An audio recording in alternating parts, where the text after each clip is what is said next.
Eu hoje conversei com Assuero Veronês, através dele emprestando minha solidariedade a todos os criadores e produtores do estado do Acre, e sei que faço isso também para todo o Brasil, porque, como todos os brasileiros, como boa parte desse parlamento, confesso, senhor presidente, que fico refletindo que país nós estamos construindo, ou que país, ou por que razão nós estamos destruindo o Brasil. As duas perguntas valem. Eu confesso que fiquei chocado com essa última operação. Quem de nós pode ficar contra uma operação de uma instituição séria como é a Polícia Federal, que vem avalizada pelo Judiciário e que visa punir pessoas que estão cometendo irregularidades na área sanitária, que põe em risco a vida das pessoas? Quem de nós pode ficar contra? Todos nós somos a favor. Mas eu tenho assistido o noticiário, tenho lido, tenho prestado atenção e não consigo entender porque, depois de 2 anos se encontrando com irregularidades nessa área, estou falando da área sanitária, que é muito importante, a área de defesa, as autoridades policiais foram guardando informações que põem em risco a população para 2 anos depois disparar uma operação, salvo engano, com 1.000 homens na rua. Ora, o ex-ministro Francisco Turra, ex-ministro da Agricultura, que preside a Associação Brasileira de Proteína Animal, é uma autoridade, conhece bem o assunto, foi gestor dessa política há tempos atrás. Ele falava algo que é senso comum. Se uma autoridade encontrar alguma irregularidade na produção, no processamento de algum alimento, esse delito, esse crime, essa irregularidade tem que ser combatida ato contínuo ou não? Ou tem que esperar 2 anos? Esperar matar as crianças que se alimentam na merenda escolar desses produtos? Esperar que os consumidores vão aos supermercados, aos açougues, comprar produtos irregulares que põem em risco a saúde pública? E só depois de 2 anos fazer uma operação? Eu não sei.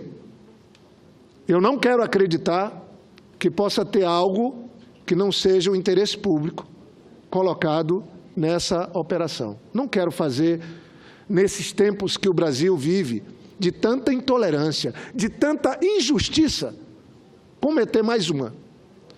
Mas acho que a atitude do juiz de pedir em 24 horas informações que embasaram essa operação é correta. Primeiro, demorou quase um século para o Brasil se firmar como um grande produtor de proteína animal no mundo. Aliás, o Brasil é a esperança das Nações Unidas quando a gente discute a fome no mundo e o aumento da produção de alimentos no mundo. O Brasil é a esperança. Aliás, o Brasil reúne as condições para que o mundo possa se livrar da fome. Eu fui prefeito, fui governador. Quando eu assumi o governo do Acre, nós não tínhamos um instituto de defesa animal. Nós tínhamos a aftosa como risco desconhecido. Reuni os produtores. Nunca tive uma relação, quando estava disputando o governo, muito próxima deles. Aliás, eles me viam, como do PT, com desconfiança. E eu os chamei para conversar. Falei, quais são as prioridades de vocês? As principais prioridades. Eu falava para eles, na minha compreensão, o que vocês têm de patrimônio é da porteira para dentro, da cerca para dentro. E eu rapidamente, me encontrei de uma maneira cristalina com prioridades. Falaram, olha, nós concordamos contigo, Jorge, e nós queremos apenas proteger o patrimônio que temos. Nós somos criadores, queremos seguir criando, produzindo e queremos segurança para aquilo que temos, para o nosso trabalho. E me pediram para enfrentar o problema da aftosa, me pediram para criar um instituto de defesa e me pediram para fazer o zoneamento, para dar segurança jurídica, fazendo um zoneamento ecológico, econômico, estabelecendo uma harmonia no uso da terra no Acre. Cumpri as 3 prioridades. Sei que hoje tenho nos pecuaristas, nos criadores, o reconhecimento pelo trabalho, pelo apoio que dei. Apoio que seguiu com o Binho Marques e segue hoje com o governador Tião Viana. Aliás, o governador Tião Viana está fazendo uma reunião amanhã. Lamentavelmente, por conta das tarefas aqui, eu não vou poder estar presente. Nós, parlamentares, não podemos sair daqui na quarta-feira. É um gesto de solidariedade, de apoio. Nós temos quase 3 milhões de cabeça de gado no Acre. Um gado de boa qualidade, uma carne de boa qualidade. Vencemos, se não toda, mas uma boa parte da política de enfrentamento que tínhamos, de ampliação do desmatamento, conseguimos reduzir bastante o desmatamento no Acre. Temos o uso de 13% do território para atividades da agropecuária, da produção. E o nosso sonho é fortalecer e implementar uma política de uso das florestas. Mas eu quero levar minha solidariedade para aqueles que criam, que trabalham, que produzem, e que não podem, com o noticiário do jeito que saiu, fazer parte de um bando de criminosos. Acho que as autoridades, no mínimo, cometeram uma falha grande. Ontem eu vi o noticiário, assisti o Jornal Nacional, que começou a fazer questionamentos importantes para esclarecer. Vi a grande imprensa, nos editoriais hoje, toda ela, fazendo questionamentos pertinentes. Porque não é porque alguém passou num concurso, virou delegado, virou juiz, que nós temos que endeusá-lo. Eu não sei qual é o tamanho do prejuízo. Hoje eu abri o jornal, depois desse golpe parlamentar que deram, que disseram que iam salvar a Petrobras, salvar o Brasil, salvar o emprego. E o que eu estou vendo, senador Paim, é um desmonte absoluto. A Petrobras, que agora eles tomaram de conta e estão desmontando, aí sim, vendendo, acabando com o conteúdo nacional, com a indústria toda que dava suporte, em vez de combater a corrupção.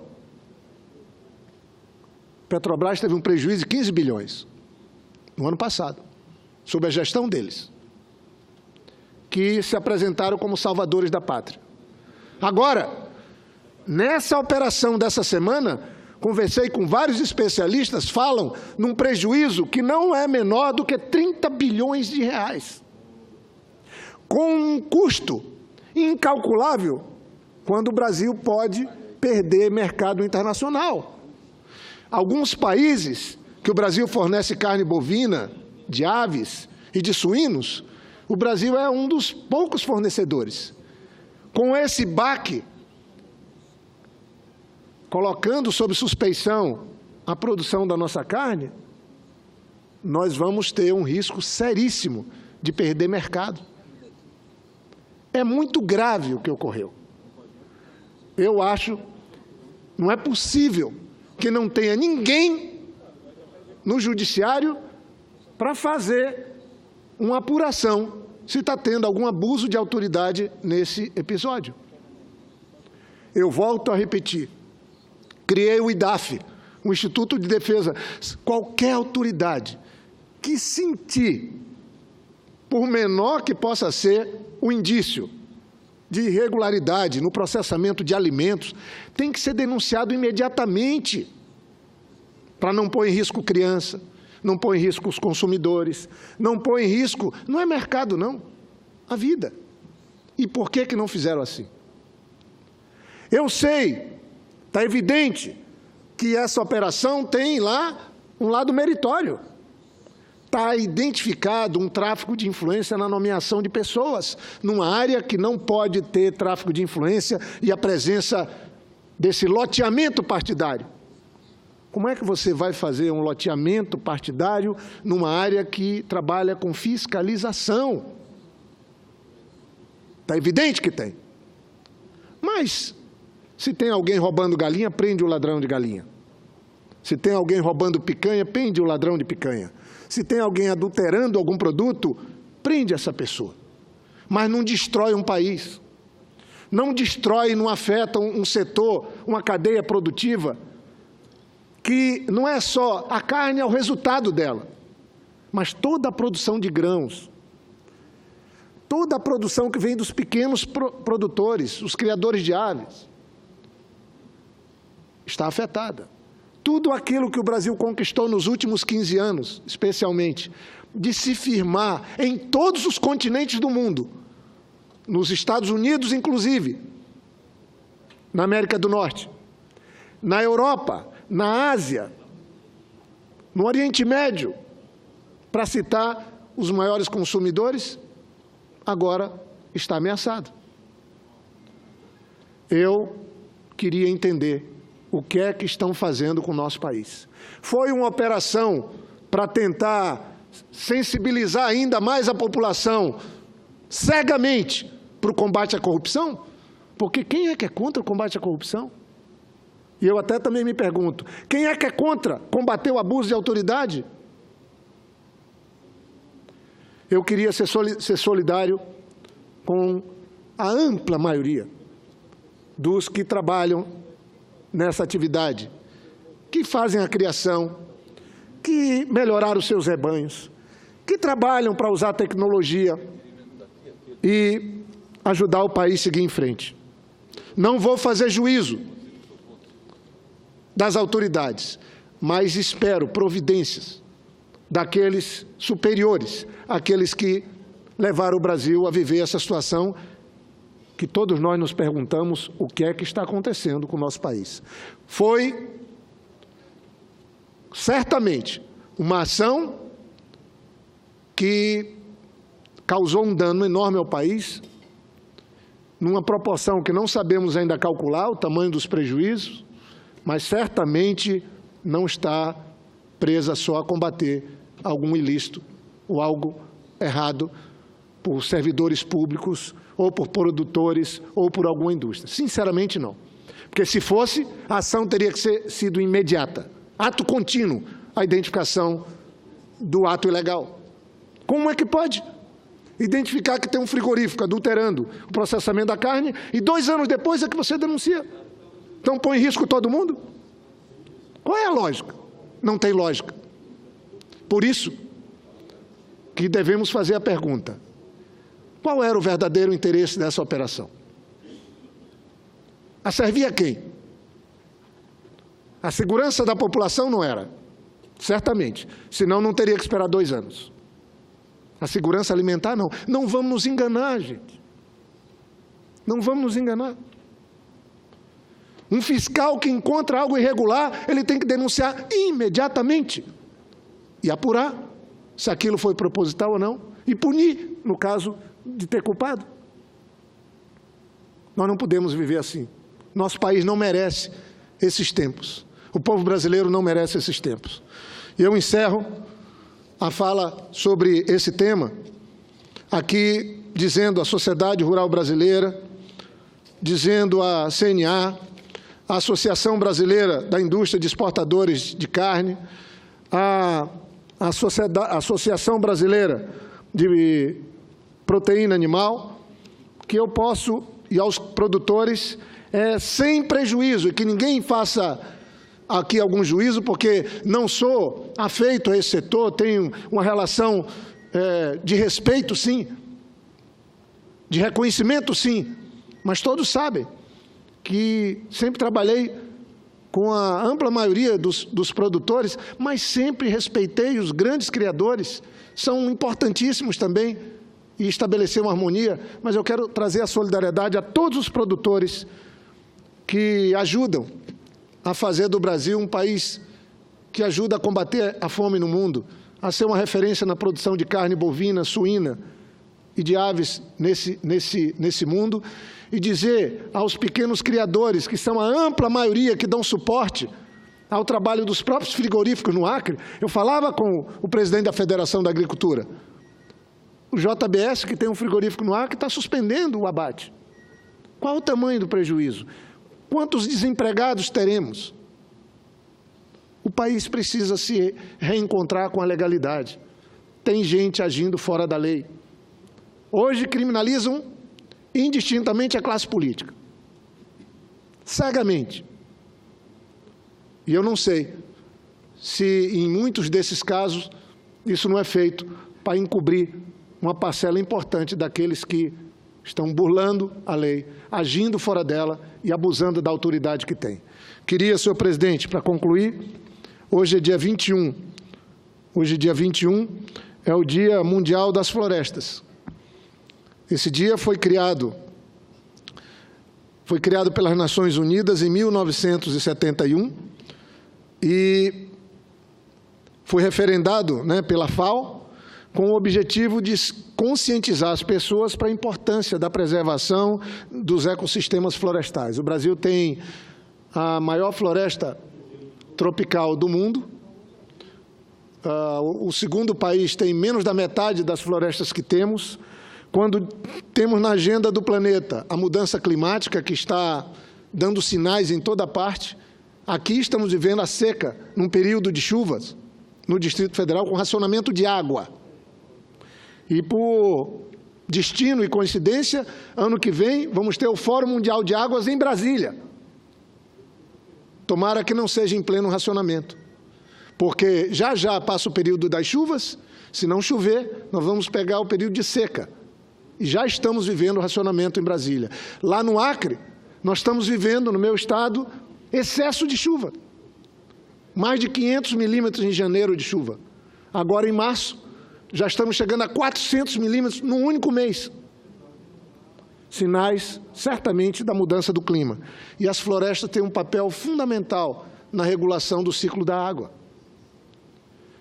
Tenho muita preocupação com o aumento do desmatamento no país, 2 anos seguidos. Trabalhei o Código Florestal. É possível usar melhor as áreas já desmatadas, antropizadas, ampliar muito a produção de proteína animal e de grãos, sem novos desmatamentos. O Brasil precisa se reencontrar com a agenda de proteção das florestas, ver as florestas como um ativo econômico importante, a serem manejados, a serem valorizados, e não como uma parcela pensa e até age achando que ter uma Amazônia como nós temos é um problema, quando isso é um presente que nós temos, que é uma vantagem comparativa que temos, que pode nos colocar muito adiante de outros países, se pensarmos o potencial que temos na floresta para a indústria de cosméticos, de fármacos, para citar pelo menos 2 cadeias produtivas das mais importantes. Então, eu queria, senhor presidente, apresentar um requerimento, para que a gente possa aqui deixar registrado, no Dia Mundial das Florestas, uma proposta que trago de convidar para participar de uma audiência pública,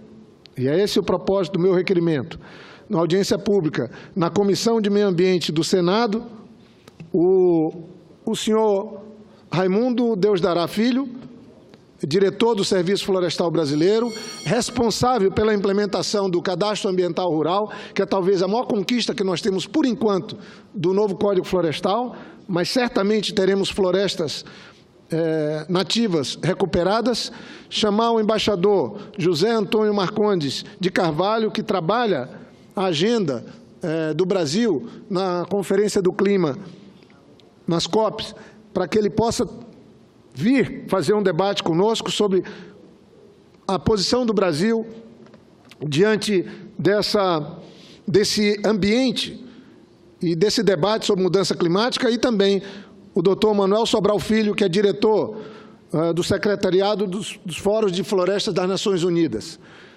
Esse é o propósito do meu requerimento, para que a gente não deixe passar em branco esse Dia Mundial das Florestas. Então, esse é o propósito, senhor presidente. Eu peço que possa constar nos anais esse registro. E, mais uma vez, queria me solidarizar com todos os produtores, criadores do Estado do Acre e do Brasil diante dessa operação carne fraca que põe em risco um setor fundamental da vida brasileira e da economia nacional. Obrigado, senhor presidente.